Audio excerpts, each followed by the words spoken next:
This week in the Missouri Senate, we preview more aspects of the upcoming legislative session. Well, obviously, the priority that I have is, first of all, to make sure that my members' priorities are taken care of. Got some new members. That's going to be exciting. I'm really looking forward to that. All 34 Missouri Senate seats will be occupied when the legislature returns to work next month, with 9 new senators set to begin their time in the upper chamber.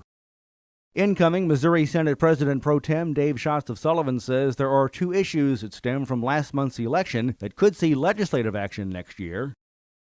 I think there's some bills that have been filed that will address some of the issues we're facing with Clean Missouri. I think that is something that we're going to be dealing with early on. I still think that the transportation issue is something that we're going to be faced with. The problem didn't go away, even though the voters rejected the process. I'm not sure whether they rejected because of confusion or just flat that they don't want to make the investment. But at the end of the day, we still have the problem. The same problem exists, and as leaders, we're going to have to figure out how we're going to address that in some shape, form, or fashion.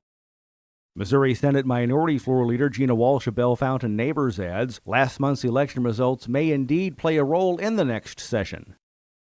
Well, I think that we're going to hear a lot about Clean Missouri and how it works and how it's going to be applied. And I think there may be some folks that are going to try and circumvent the law. But, as far as I'm concerned, the citizens of Missouri have spoken. They adopted this, and this is what we have to work with. And we need to live within the parameters of what the folks, our constituents, gave us. So that's where I am.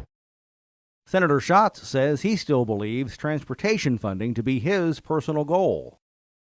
It is probably one of the biggest challenges that we face here going forward, and what we're going to do about that. At some point in time, that has to be addressed. We have not found out just exactly what we have to do to make that occur, but I have served in that capacity as chair of the Transportation Committee here in the Senate, as well as I served in the House. I look at it from a business perspective. It's a numbers game, and obviously we're underfunding, and at some point in time, you can't continue to underfund your needs. Senator Walsh says she would like to see victims of domestic violence be able to take off work to go to court.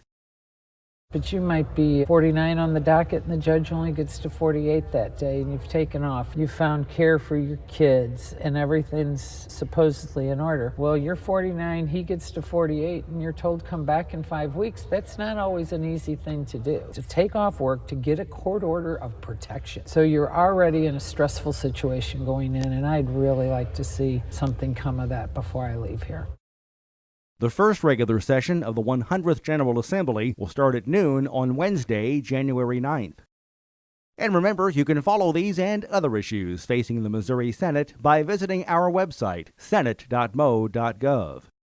You can also read more about all of the measures that have been pre-filed so far in advance of next year's legislative session. Reporting from the state capitol, I'm Dean Morgan.